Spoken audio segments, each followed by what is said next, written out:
Computer academy के सहयोगी channel the Guru academy पर आप सभी का स्वागत है। जैसा कि आप सभी को पता है कि इस समय कहानी की इकाई चल रही है और कहानी की इकाई में आप देखेंगे कि आज लोगों को 3 कहानियाँ दी गई। भीष्म साहनी का चीफ की दावत, अमृतसर आ गया, ये 2 कहानियाँ लोगों को दी गई और तीसरी कहानी उषा प्रियंवदा का वापसी दिया गया। इसी पर आधारित लोगों को लेक्चर दिया जा रहा है। इस समय आप उषा प्रियंवदा की कहानी वापसी कहानी देखने जा रहे हैं। अगर आप नए हैं चैनल पर तो चैनल को सब्सक्राइब कर लीजिए और अगर पेड बैच ज्वाइन करना चाहते हैं तो इस नंबर पर आप फ़ोन करके या व्हाट्सएप करके सारी जानकारी ले सकते हैं। आप कंप्यूटर यूट्यूब पर जाकर कंप्यूटर अकेडमी सर्च कर लीजिए, उस चैनल को भी सब्सक्राइब कर लीजिए क्योंकि वहाँ पर आज जो पब्लिश किया गया है वीडियो, वो 2 कहानियाँ दी गई, अमृतसर आ गया कहानी और चीफ की दावत कहानी, जिनमें से अमृतसर आ गया कहानी पब्लिश किया गया है तो उसे भी आप देख सकते हैं। तो चलिए शुरू करते हैं। हाँ, और एक चीज़ और जानकारी दे दें, उसके बाद आते हैं वापसी कहानी पर। कुछ लोगों का लगातार कहना था कि सर टेस्ट सीरीज़ दीजिए, हम लोगों को केवल टेस्ट सीरीज़ ज्वाइन करना है, हमने पूरा पढ़ रखा है। तो टेस्ट सीरीज़ केवल 1 या 2 दिन के लिए या 10-5 टेस्ट सीरीज़ नहीं, अभी विचार किया जा रहा है, गौर से सुन लीजिए, अभी विचार किया जा रहा है 500 रुपये प्रति माह, 500 रुपये पर मंथ टेस्ट सीरीज़ शुरू करने के लिए विचार किया जा रहा है। देखते हैं कि 15 अगस्त तक कितने लोग हो जाते हैं, उस हिसाब से 1500 रुपये पर मंथ करके टेस्ट सीरीज शुरू की जाएगी, जो अनवरत चलती रहेगी। जब तक आप 500 रुपये पर मंथ जमा करते रहेंगे तब तक आपको टेस्ट सीरीज मिलती रहेगी। उसके लिए आप केवल इस नंबर पर अपना नाम लिखकर मैसेज कर दें व्हाट्सएप पर, तो उससे ये आइडिया होगा कि कितने कैंडिडेट हो रहे हैं। अगर कैंडिडेट हो जाते हैं तो ज़रूर टेस्ट सीरीज 15 अगस्त से शुरू की जाएगी। इस नंबर पर 97 21 46 27 40, इस पर आप अपना नाम लिखकर व्हाट्सएप कर दें तो उससे 500 रुपये पर मंथ टेस्ट सीरीज आपको दी जाएगी लगातार। यानी जितने महीने आप जमा करते रहेंगे उतने महीने आपको टेस्ट सीरीज मिलती रहेगी। तो ये लगातार चलता रहेगा, 2 महीने, 4 महीने, 10 महीने, जब तक आप करना चाहें तब तक मिलता रहेगा। तो ज़रूर आप अपनी प्रतिक्रिया व्यक्त कीजिएगा।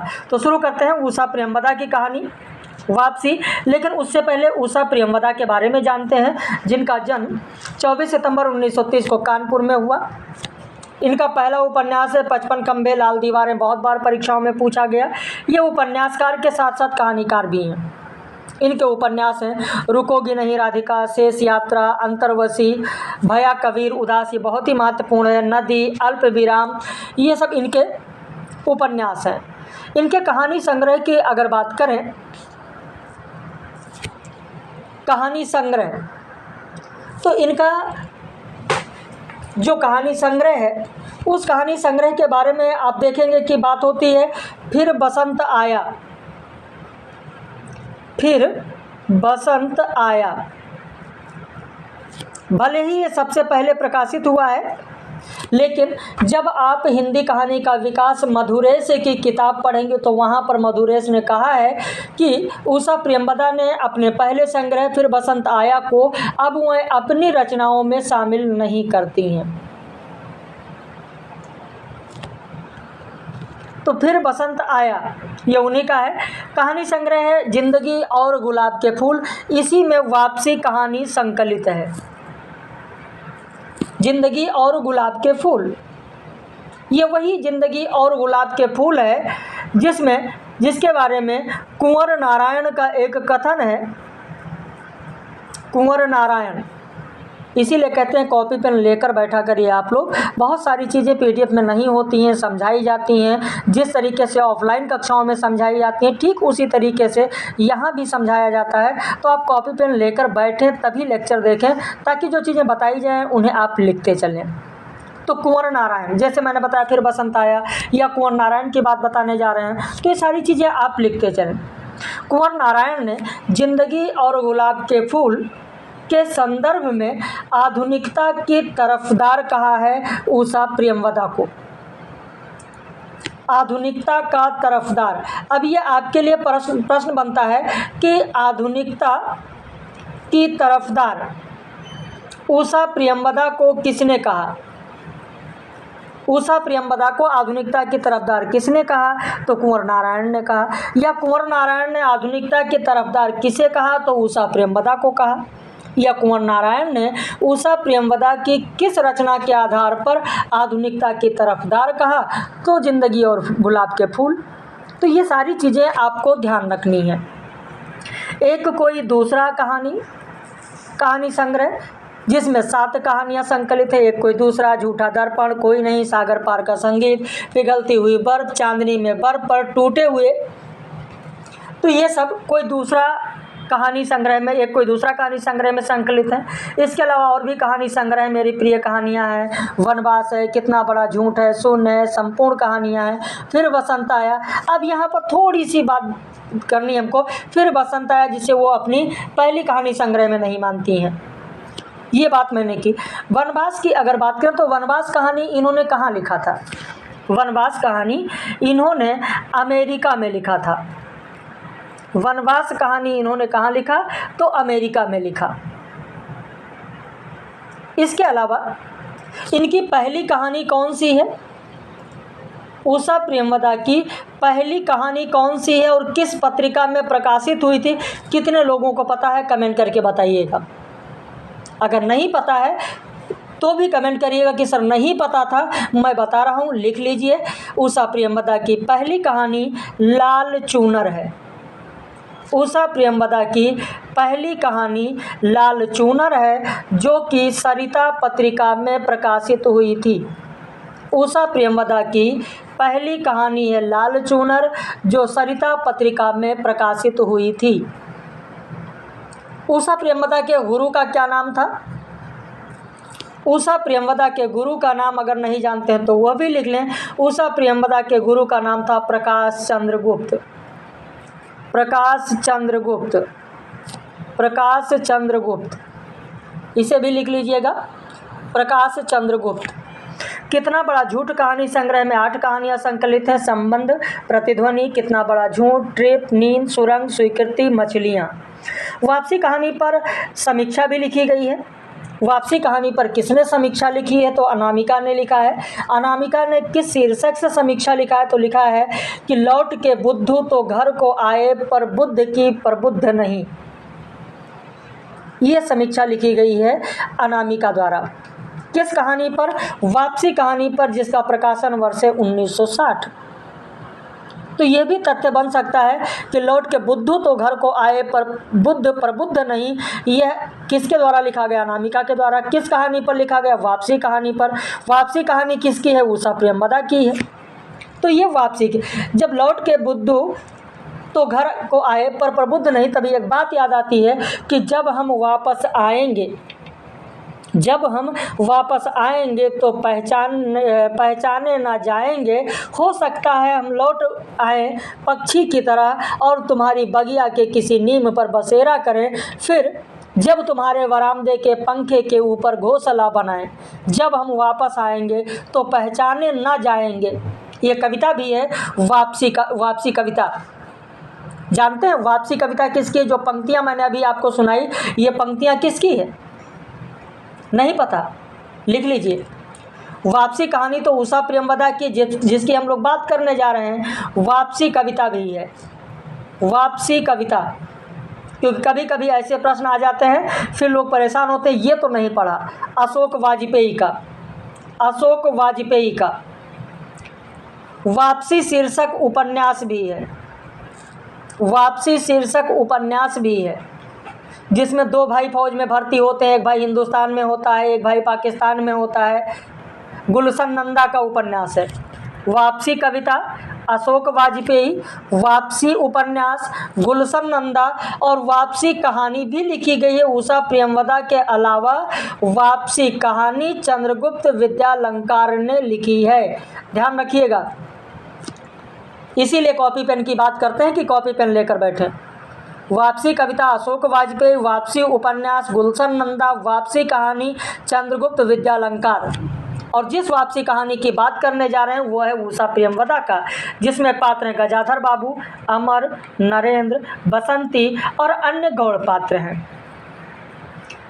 विषय है सेवानिवृत्त होकर व्यक्ति अपने ही परिवार में किस तरह से उपेक्षणीय हो जाता है। यह विषय दिया गया है वापसी कहानी में। इस कहानी में परंपरा और आधुनिकता का द्वंद्व है। आधुनिकता के इस दौर में दो पीढ़ियों के बीच हो रहे बदलाव और टकराहट का लेखा जोखा दिखाया गया। गजाधर बाबू किस विभाग में थे? तो रेलवे विभाग में। क्या थे? रेलवे मास्टर थे। उस पद पर वो कितने वर्ष तक रहे? 35 वर्षों तक। 35 वर्षों बाद सेवानिवृत्त होकर अपने घर पहुंचते हैं। परिवार में गजाधर बाबू की वापसी ही शीर्षक है। वापसी, गजाधर बाबू की वापसी आधुनिक परिवार में टूटते पारिवारिक संबंधों के साथ परिवार के बूढ़े व्यक्ति की लाचारी की झांकी इस वापसी कहानी में प्रस्तुत की गई है। जैसे सूर्यास्त के समय दिनमणि अपनी किरणें स्वयं में समेट लेता है, स्वयं अपने पास वापस लौट आता है, गजाधर बाबू भी अर्जित अनुभव का प्रकाश लिए स्वयं में वापस लौट आते हैं। अब यहाँ सरेराह चलते चलते उन्हें कोई दूसरा गणेशी और उसका परिवार मिल जाए तो अलग बात है। गणेशी इनका नौकर है। तो ये संक्षेप में मैंने आपको बताया। अब पूरी कहानी का आप वाचन सुने। 8 पेज की कहानी है। मुश्किल से 5 या 7 या 8 मिनट लग जाएगा। 8 पेज का है, 8 मिनट लग जाएगा। क्या महत्वपूर्ण है? कहानी तो आपने ज़रूर पढ़ रखी होगी, लेकिन क्या महत्वपूर्ण है जब ये आता है कहाँ से प्रश्न बन सकते हैं तो लोग कहते हैं सर यही नहीं पढ़ा था, बाकी पूरी कहानी पढ़ा था। जो पूछा जाए सर बस यही नहीं पढ़ा था, बाकी पूरी कहानी पढ़ा था, फिर आपने पढ़ा क्या है? तो इसलिए पूरा वाचन जरूर सुने। गजाधर बाबू ने कमरे में जमा सामान पर एक नज़र दौड़ाई। 2 बक्सा, डोलची, बाल्टी, ये डिब्बा कैसा है? गणेशी, गणेशी इनका नौकर है, उनसे पूछा। गणेशी बिस्तर बांधता हुआ कुछ गर्व करता हुआ लज्जा से बोला, घरवाली ने साथ कुछ बेसन के लड्डू रख दिए हैं। यानी गजाधर बाबू का जो नौकर है गणेशी, उसकी पत्नी ने सेवानिवृत्त होते हुए गणेशी बाबू के लिए गजाधर बाबू के लिए बेसन के लड्डू देती है। कहा बाबूजी को पसंद है। अब कहाँ हम गरीब लोग आपकी कुछ खातिर कर पाएंगे। घर जाने की खुशी में भी गजाधर बाबू ने एक विषाद का अनुभव किया, जैसे एक परिचित स्नेही आदरमय सहज संसार से उनका नाता टूट रहा था। कभी कभी हम लोगों की भी खबर लेते रहिएगा, गणेशी कह रहा है। कभी कुछ ज़रूरत हो तो लिखना, गणेशी ये कह रहे हैं। कौन? गजाधर बाबू। और कहते हैं कि इस अगहन तक बिटिया की शादी कर दो। ये ज़रूर ध्यान रखना कि चलते चलते गजाधर बाबू ने गणेशी से क्या कहा था कि इस अगहन तक बिटिया की शादी कर दो। गणेशी के अंगोछे के छोर से गणेशी ने अंगोछे के छोर से आंखें पोंछी। अब आप लोग सहारा ना देंगे तो कौन देगा? आप यहाँ रहते तो शादी में कुछ हौसला रहता। गजाधर बाबू चलने को तय बैठे थे। रेलवे क्वार्टर का वो कमरा जिसमें उन्होंने कितने ही वर्ष बिताए हैं, उनका सामान हट जाने से कुरूप और नग्न लग रहा था। आंगन में रोपे पौधे भी जान पहचान के लोग ले गए थे। जगह जगह मिट्टी बिखरी थी, पर पत्नी बाल बच्चों के साथ रहने की कल्पना में वो बिछोए एक दुर्बल लहर की तरह उठकर विलीन हो गया। गजाधर बाबू बहुत खुश थे। 35 साल की नौकरी के बाद, कितने साल की नौकरी? तो 35 साल की नौकरी के बाद वो रिटायर हो रहे थे। इन वर्षों में अधिकांश समय उन्होंने अकेले रहकर काटा। उन अकेले क्षणों में उन्होंने उसी समय की कल्पना की थी जब वो अपने परिवार के साथ रह सकेंगे, और इसी आशा के सहारे अब वो अपने अभाव का बोझ ढो रहे हैं। संसार की दृष्टि में उनका जीवन सफल कहा जा सकता है।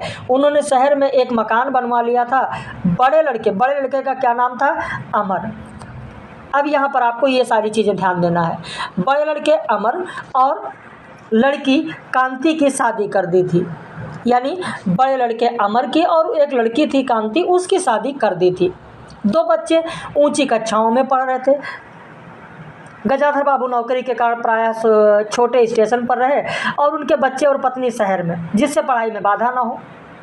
गजाधर बाबू स्वभाव से बहुत स्नेही व्यक्ति और स्नेह के आकांक्षी थे। जब परिवार साथ था, ड्यूटी से लौटकर बच्चों से हंसते बोलते, पत्नी से कुछ मनोविनोद करते। उन सबके चले जाने से उनके जीवन में गहन सूनापन भर उठा। खाली क्षणों में उनसे घर में टिका ना जाता। कभी प्रकृति के न होने पर भी उन्हें पत्नी के स्नेहपूर्ण बातें याद रहती। दोपहर गर्मी होने पर भी 2 बजे तक आग जलाया रहती और उनके स्टेशन से वापस आने पर गरम गरम रोटियां सेकती। उनके खा चुकने पर मना करने पर भी थोड़ा बहुत कुछ थाली में परोस देती, बड़े प्यार से आग्रह करती। जब वो थके हारे बाहर से आते तो उनकी आहट पाकर रसोई के द्वार पर निकल आती और उनकी सलज्ज आंखें मुस्कुरा उठती। गजाधर बाबू को तब हर छोटी बात भी याद आती और उदास हो उठते। अब कितने वर्षों बाद वो अवसर आया है जब वो फिर उसी स्नेह और आदर के मध्य रहने जा रहे हैं। टोपी उतारकर गजाधर बाबू ने चारपाई पर रख दी, जूते खोलकर नीचे खिसका दिया। अंदर से रह रहकर कहकहों की आवाज़ आ रही थी। इतवार का दिन था, यानी जब घर पहुंचते हैं किस दिन आते हैं? इतवार के दिन। इनके कितने बच्चे हैं ये भी पूछा जाता है। गजाधर बाबू के सूखे चेहरे पर स्निग्ध मुस्कान आ गई। उसी तरह मुस्कुराते हुए वो बिना खांसे अंदर चले गए। उन्होंने देखा नरेंद्र कमर पर हाथ रखे शायद गत रात्रि की फिल्म देखे गए किसी नृत्य की नकल कर रहा था। नरेंद्र भी इनका लड़का है और बसंती इनकी लड़की है, यानी 2 लड़के और 2 लड़कियां। अमर की बहू को अपने तन बदन आंचल या घूंघट का कोई होश ना था और वो उन्मुक्त रूप से हंस रही थी। गजाधर बाबू को देखते ही नरेंद्र धप से बैठ गया और चाय का प्याला उठाकर मुंह में लगा लिया। बहू को होश आया, उसने झट से माथा ढक लिया। केवल बसंती का शरीर रह रहकर हंसी दबाने के प्रयत्न से हिलता रहा। गजाधर बाबू ने मुस्कुराते हुए उन लोगों को कहा, क्यों नरेंद्र, क्या नकल हो रही है? कुछ नहीं बाबूजी, नरेंद्र ने छिटपिटा कर कहा। गजाधर बाबू ने चाहा कि वो भी इस मनोविनोद में भाग लेते, पर उनके आते ही जैसे सब कुंठित हो चुप हो गए और उससे उनके मन में थोड़ी सी खिन्नता उपज आई। बैठते हुए बोले, बसंती चाय मुझे भी देना। तुम्हारी अम्मा की पूजा अभी चल रही है क्या? बसंती ने माँ की कोठरी की ओर देखा और अभी आती होंगी कहा और प्याली उनके लिए चाय छानने लगी। बहू चुपचाप पहले ही चली गई थी। अब नरेंद्र भी चाय की आखिरी घूंट पीकर उठ खड़ा हुआ। केवल बसंती पिता के लिहाज में चौक में बैठी माँ की राह देखने लगी। गजाधर बाबू ने एक घूंट चाय पी, फिर कहा, बिट्टी चाय तो फीकी है, ला ये चीनी डाल दूँ। बसंती बोली, रहने दो, अब तुम्हारी अम्मा जब आ जाएंगी तभी पी लूँगा। थोड़ी देर में उनकी पत्नी हाथ में अर्ध का लोटा लिए निकली। अशुद्ध अशुद्धि करते हुए तुलसी में डाल दिया और उन्हें देखते हुए बसंती उठ पड़ी। पत्नी ने आकर गजाधर बाबू को देखा और कहा, अरे आप अकेले बैठे हैं, ये सब कहाँ गए? गजाधर बाबू के मन में फांस सी करक उठी। अपने अपने काम में लग गए हैं, आखिर बच्चे ही हैं। पत्नी आकर चौके में बैठ गए। उन्होंने नाक भौं चढ़ाकर चारों ओर जूठे बर्तन देखा, फिर कहा, सारे में जूठे बर्तन पड़े हैं, इस घर में धर्म कर्म कुछ नहीं है, पूजा करके सीधे चौके में घुसो। फिर उन्होंने नौकर को पुकारा। जब उत्तर न मिला तो एक बार और उच्च स्वर में फिर पति की ओर देखकर बोली, बहू ने तो भेजा होगा बाजार, और एक लंबी सांस लेकर चुप रही। गजाधर बाबू चाय और नाश्ते का इंतजार करते रहे। उन्हें अचानक ही गणेशी की याद आ गई। रोज सुबह पैसेंजर आने से पहले वो गरम गरम पूड़ियाँ और जलेबी बनाता। गजाधर बाबू जब तक उठकर तैयार होते उनके लिए जलेबियाँ और चाय लाकर रख देता। चाय भी कितनी बढ़िया, कांच के गिलास में ऊपर तक भरी, लबालब पूरे 2.5 चम्मच चीनी, गाढ़ी मलाई। पैसेंजर भरे ही रानीपुर लेट पहुँचे। कहाँ की बात हो रही है?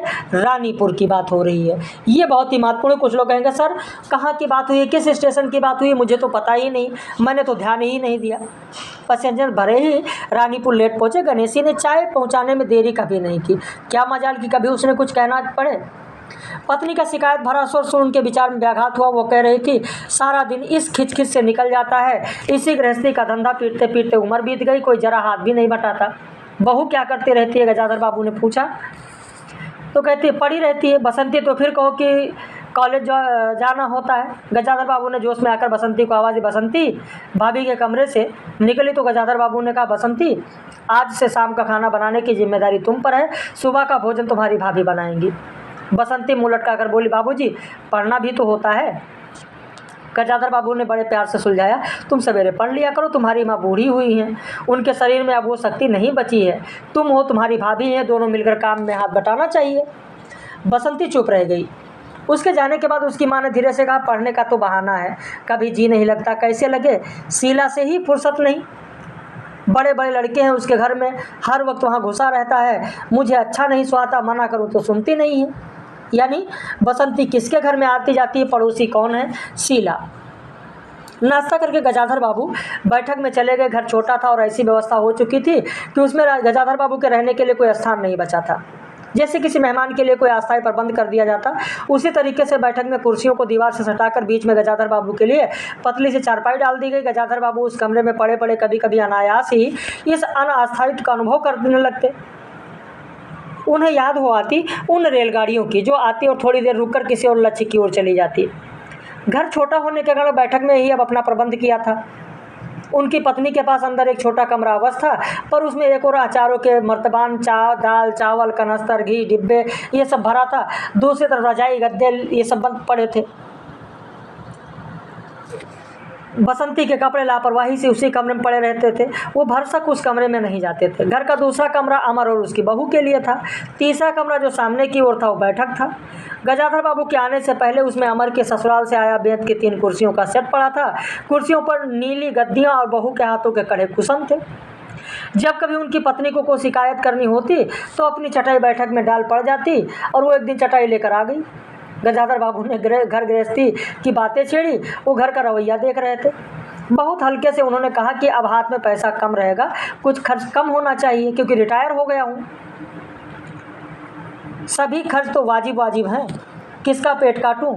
यही जोड़ गांठ करते करते बूढ़ी हो गई, न मन का पहना न ओढ़ा। गजाधर बाबू ने आहत भीष्मित दृष्टि से पत्नी को देखा। उनसे अपनी हैसियत छिपी ना थी। उनकी पत्नी तंगी का अनुभव कर उसका उल्लेख करती, वह स्वाभाविक था, लेकिन उनमें स्वाभाविकता का पूर्ण अभाव गजाधर बाबू को बहुत खटका। उनसे यदि राय बात की जाती तो प्रबंध कैसे हो तो उन्हें चिंता कम, संतोष अधिक होता, लेकिन उनसे तो केवल शिकायत की जाती थी जैसे परिवार की सब परेशानियों के लिए वही जिम्मेदार थे। ये कहानी जो आप देख रहे हैं ये मध्य वर्ग के सभी लोगों के लिए कहानी है। जो भी मध्यवर्गीय लोग हैं लगभग सभी के लिए ये कहानी है। तुम्हें किस बात की कमी है अमर की माँ?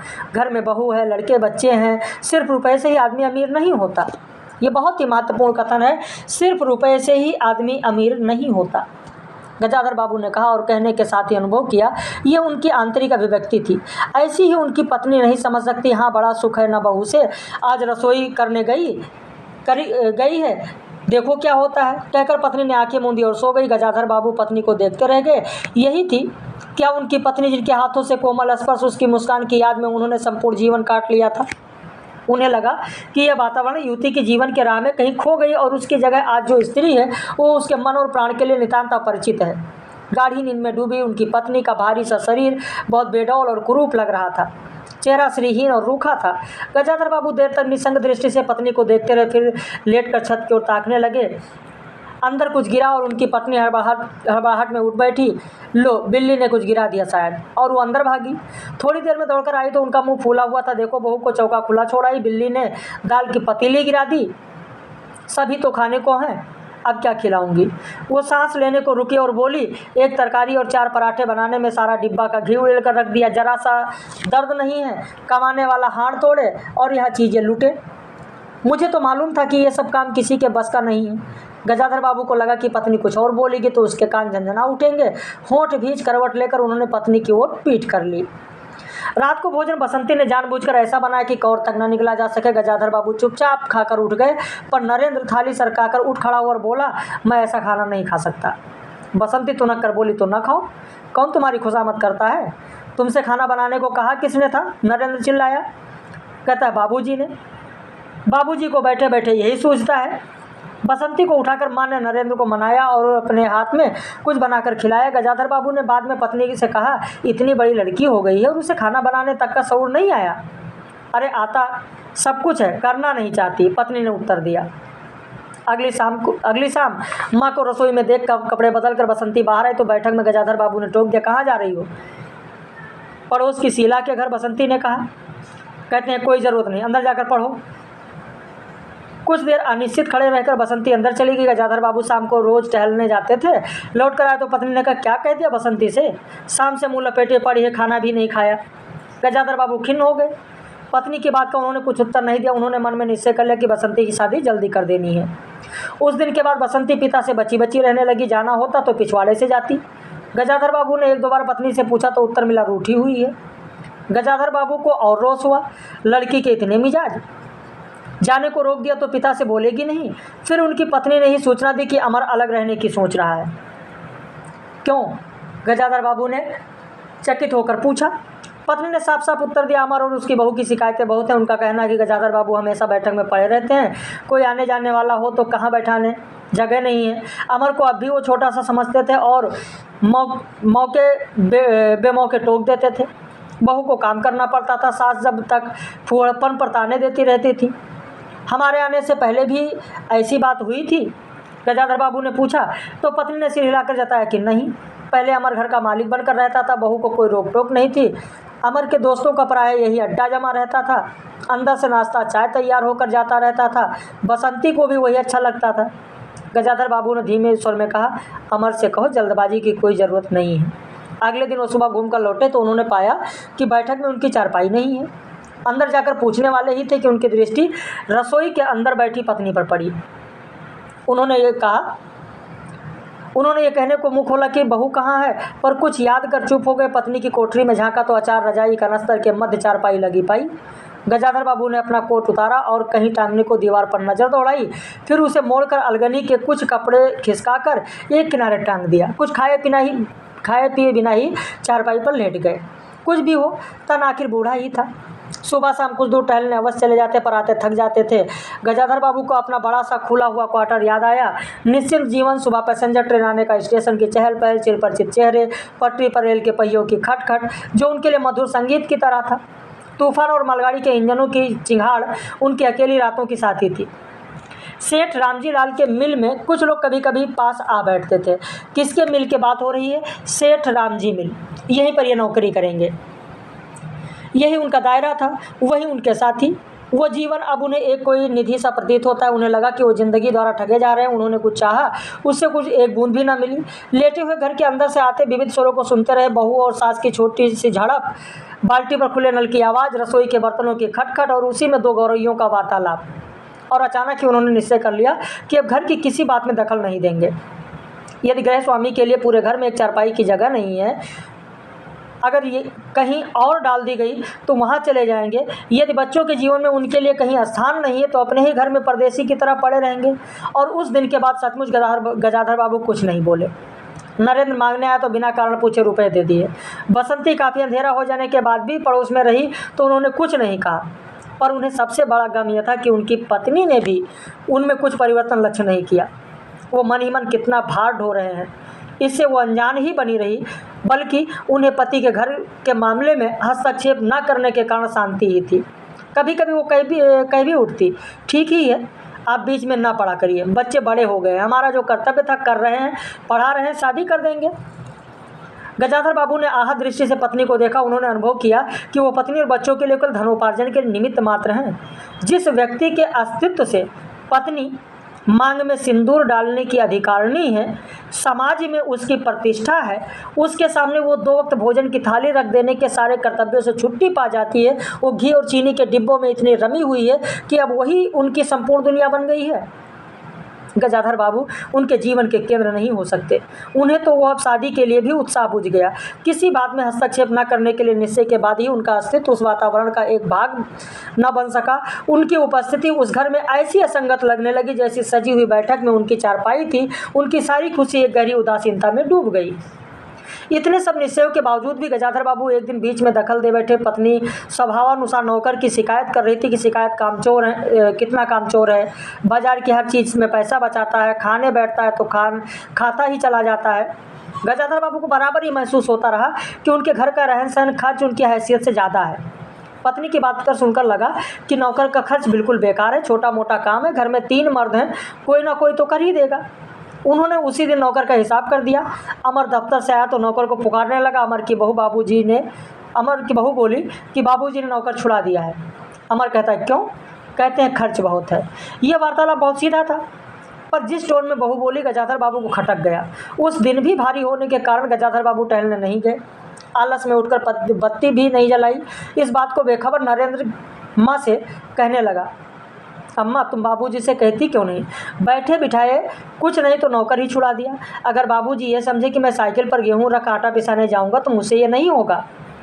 हाँ अम्मा, बसंती का स्वर था, मैं कॉलेज भी जाऊँ और लौटकर घर में झाड़ू भी लगाऊँ, ये मेरे बस की बात नहीं।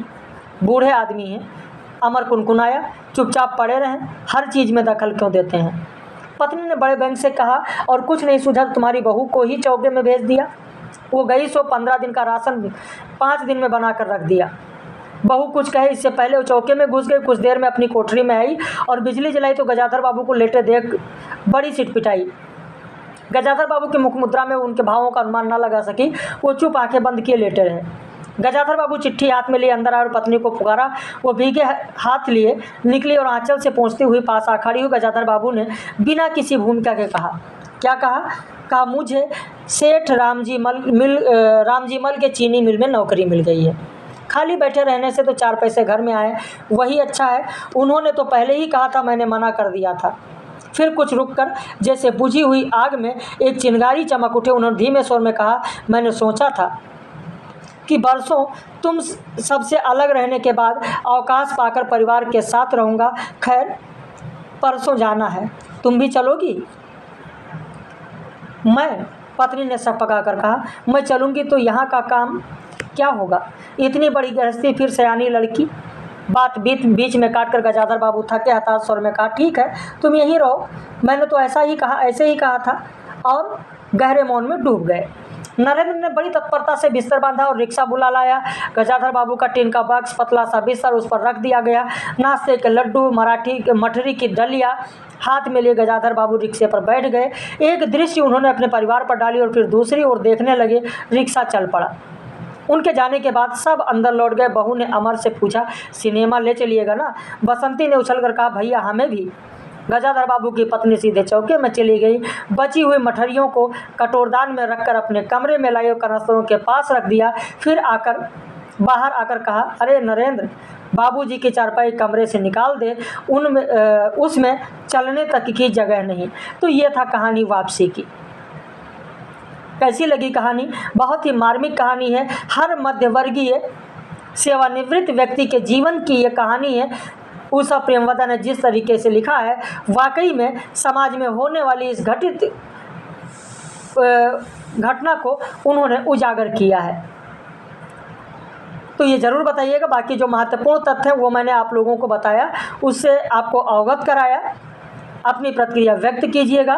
बाकी इनकी पहली कहानी कौन सी है, इन्होंने वनवास कहानी कहाँ लिखी, पहली कहानी किस पत्रिका में प्रकाशित हुई, इनके गुरु कौन थे, वापसी कविता किसने लिखा, वापसी उपन्यास किसने लिखा, वापसी कहानी और किसने लिखा। तो ये सारी चीज़ें मैंने आपको समझाया। कैसा लगा? अपनी प्रतिक्रिया व्यक्त कीजिएगा। और अगर आप जुड़ना चाहते हैं, पेड बैच ज्वाइन करना चाहते हैं, तो उसके लिए मैंने यहाँ पर नंबर दे रखा है। इस नंबर पर आप संपर्क कर सकते हैं। यहाँ पर नंबर लिखा है, आप स्क्रीनशॉट लेना चाहें तो आप स्क्रीनशॉट ले लें, या लिखना चाहें तो लिख लें। 500 रुपये पर मंथ वाली जो बात बताई उसके लिए भी अपनी प्रतिक्रिया जरूर व्यक्त कीजिएगा, जिससे 15 अगस्त तक यह डिसाइड किया जा सके।